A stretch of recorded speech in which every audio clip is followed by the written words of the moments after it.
Hello, hello. If you are watching this recording, feel free to skip ahead about a minute or so to get to the content. I'm going to give you a quick second to get on and let me share this out in a few places. I'm actually on the move this morning, so I might not get to give everybody a chance to get on. So, okay. So first, I want to welcome you to the show. My name is Lysandra Everett. I am your host. 9 o'clock-ish, and when you tune into my show, you are going to hear about tax topics. I am the Home Biz Tax Lady. I help home business owners win the tax game. We're talking about keeping more of your money and paying less taxes. That is what I do. Today's topic comes from a new friend, Colin, and he wants to know, do I need a physical copy of my receipts, or is a credit card or bank statement good enough? Okay, so what we're really talking about here is documentation. What type of documentation do home business owners need in order to substantiate a claim for a deduction? Okay, so here we go. First of all, you need the receipt. Now, you can have the physical receipt, or you can have a copy of the receipt, or a scanned copy of the receipt, because the receipt contains information that a bank statement or a credit card statement doesn't have. With your receipt, you need to answer the 5 W's and an H: the who, what, when, where, why, and how much. Okay, so you need to answer the who. If you have if you have a meal expense, for instance, who did you have it with? Or if you had entertainment expense, who else were you with? Okay, and that can be a client or a potential client. What was the expense? Did you, if it was a regular expense? Good morning, Erica. Girl, I'm talking fast because I'm on the move. Okay, so if it's a what, were you buying office expenses, or were you having was it a dinner meal or a lunch event? Okay, when, the date. Okay, very plain and simple. Why? If you were meeting with someone, why were you meeting with them? Were you meeting with them to talk about a product that you have? Were you consulting with them about a particular issue in their business? Why were you having this meeting? Or why were you, buying, office supplies? That's your why. If you got to go buy a ream of paper, why is it office supplies? How much? Okay, how much did you spend? That is what is on the receipt. So when we're talking about documentation, the IRS is going to want to see copies of receipts. Thank you so much for sharing, Erica. In the event that you are audited, you want to make sure that you have copies of your receipts. Again, it doesn't have to be physical receipts, because receipts fade over time. Okay, so physical receipts are great. Make a copy. Or there are lots of places that will email you receipts now, so you don't even have to keep the paper. All right.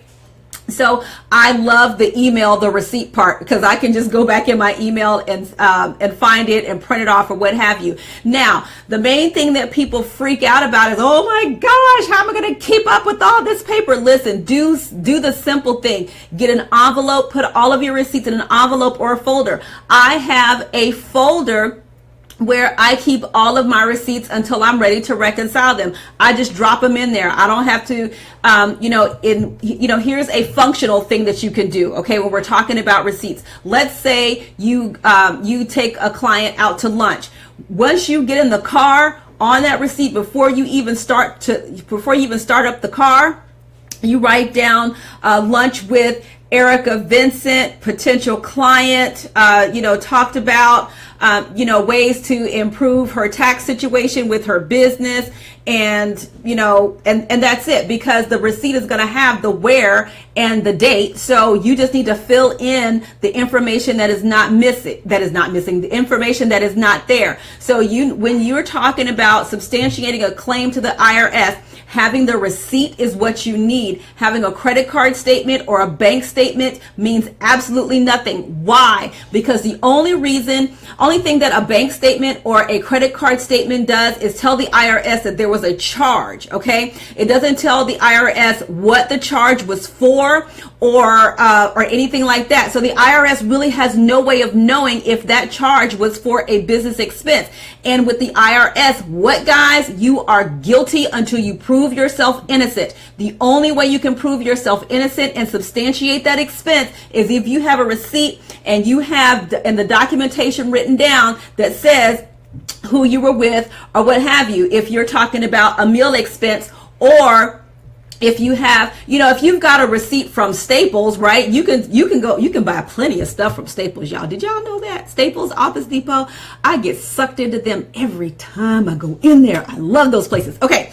But the thing about it is, though, your bank statement or credit card statement is only going to show that there was a charge. It's not going to show exactly what you paid for. So that's what the receipt does. The receipt provides detail. So you have a charge at Staples, and for $25 and you spend it on a box of paper. Well, there's plenty of other stuff that you could have bought for $25 at Staples. But if you've got a receipt, you can show where it was a ream of paper for your office supplies. Okay, so that's the difference between having the receipt versus your statement. Your statement only shows that there was an actual charge. Your receipt provides a detail that says what the charge was and exactly how much you spent on that particular charge. Okay, so good morning, everybody. I told y'all I'm talking fast because I got to go get on the softball field and I got to be there in 45 minutes.